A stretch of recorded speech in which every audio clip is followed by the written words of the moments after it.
رات کا وقت تھا اور عشاء کی نماز کے بعد مسجد میں خاموشی چھا چکی تھی۔ چند لوگ ابھی بھی امام احمد رضا سے مختلف سوالات کر رہے تھے۔ امام احمد رضا ایک نہایت دانا اور باخبر بزرگ تھے، جنہیں نہ صرف دینی علوم میں عبور حاصل تھا بلکہ دنیاوی امور میں بھی مہارت تھی۔ لوگ بلا جھجک اپنے مسائل ان کے سامنے پیش کرتے اور رہنمائی حاصل کرتے۔ نماز کے بعد شجاع احمد، جو ایک نوجوان تھا، نے ہمت کی اور امام احمد رضا صاحب کے پاس جا کر بیٹھ گیا۔ اس کے دل میں بہت ساری باتیں تھیں جن کا جواب اسے چاہیے تھا۔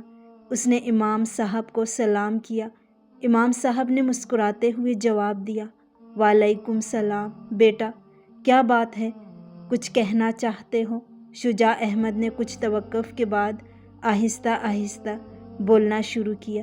امام صاحب، کبھی کبھی میں چاہتا ہوں کہ بہت دور چلا جاؤں، کہیں بہت دور، کسی گمنام جنگل میں، سب پریشانیوں سے دور، سب لوگوں سے دور۔ وہ رک گیا اور امام صاحب کی طرف دیکھا جو اس کی بات غور سے سن رہے تھے۔ امام احمد رضا صاحب نے سر ہلا کر کہا، جی بیٹا، آگے بولیں، میں سن رہا ہوں۔ شجاع نے گہری سانس لی اور دوبارہ شروع کیا، مجھ سے لگی ہوئی امیدوں سے دور، لوگوں کی جھوٹی ہنسی اور رونے سے دور، پیسوں اور نام کمانے کے لالچ سے دور۔ امام احمد رضا صاحب نے مسکراتے ہوئے کہا، سمجھ گیا بیٹا، تمہیں بہت سی پریشانیاں محسوس ہو رہی ہیں۔ شجاع نے سر ہلاتے ہوئے کہا، جی امام صاحب، کبھی کبھی لگتا ہے کہ کسی جنگلی قبیلے کا حصہ بن جاؤں اور ساری زندگی وہاں گزار دوں، جہاں صرف پیٹ بھرنے اور زندگی بچانے کی فکر ہو، نہ کہ گاڑی، بنگلہ اور پیسے کے لیے۔ امام صاحب نے غور سے شجاع کی بات سنی اور کچھ دیر خاموش رہے۔ پھر انہوں نے کہا، بیٹا، تمہاری ساری باتیں سن کر مجھے ایک کہانی یاد آ گئی ہے، شاید یہ کہانی تمہارے دل کی حالت کو سمجھنے میں مدد کرے۔ انہوں نے شجاع کو ایک کہانی سنانا شروع کی۔ ایک بار ایک ننھا پودا تھا جو ایک جنگل میں اگنے لگا۔ شروع میں وہ بہت خوش تھا کیونکہ اسے کھلی ہوا، تازہ پانی اور دھوپ ملتی تھی، لیکن جیسے جیسے وہ بڑا ہوتا گیا اس کے ساتھ مشکلات بھی بڑھتی گئی۔ کبھی طوفان آتے، کبھی جانور اسے نقصان پہنچاتے اور کبھی دھوپ کی کمی کی وجہ سے اسے مشکل پیش آتی۔ ایک دن پودے نے فیصلہ کیا کہ وہ اس مشکل زندگی سے تنگ آ چکا ہے اور اسے ایک ایسی جگہ جانا چاہیے جہاں کوئی پریشانی نہ ہو۔ وہ اپنی جڑیں اکھاڑ کر چلنے لگا، لیکن جیسے ہی وہ چلنے لگا اس نے دیکھا کہ اس کے قدم اٹھانے کے ساتھ ہی اس کے ارد گرد کی مٹی گرنے لگی ہے اور اس کے ساتھ موجود دوسرے پودے اور درخت بھی متاثر ہونے لگے۔ پودوں نے سوچا کہ وہ تو خود بھی اس زمین کا حصہ ہے اور اگر وہ یہاں سے چلا گیا تو نہ صرف وہ خود کمزور ہو جائے گا بلکہ اس کے ساتھ موجود دوسرے پودے بھی متاثر ہو جائیں گے۔ اس نے واپس اپنی جڑیں مضبوطی سے زمین میں گاڑ دی اور یہ سمجھ لیا کہ مشکلات کا سامنا کرنا ہی زندگی کا حصہ ہے۔ پودے نے پھر سے اپنی جڑیں مضبوط کی اور مشکلات کا سامنا کیا۔ وقت کے ساتھ ساتھ وہ ایک مضبوط درخت بن گیا جو نہ صرف خود مضبوط تھا بلکہ دوسروں کو بھی سایہ اور سہارا دینے لگا۔ امام احمد رضا صاحب نے کہانی ختم کرتے ہوئے کہا، بیٹا، زندگی میں مشکلات آتی ہیں لیکن ان کا سامنا کرنا ہی ہمیں مضبوط بناتا ہے۔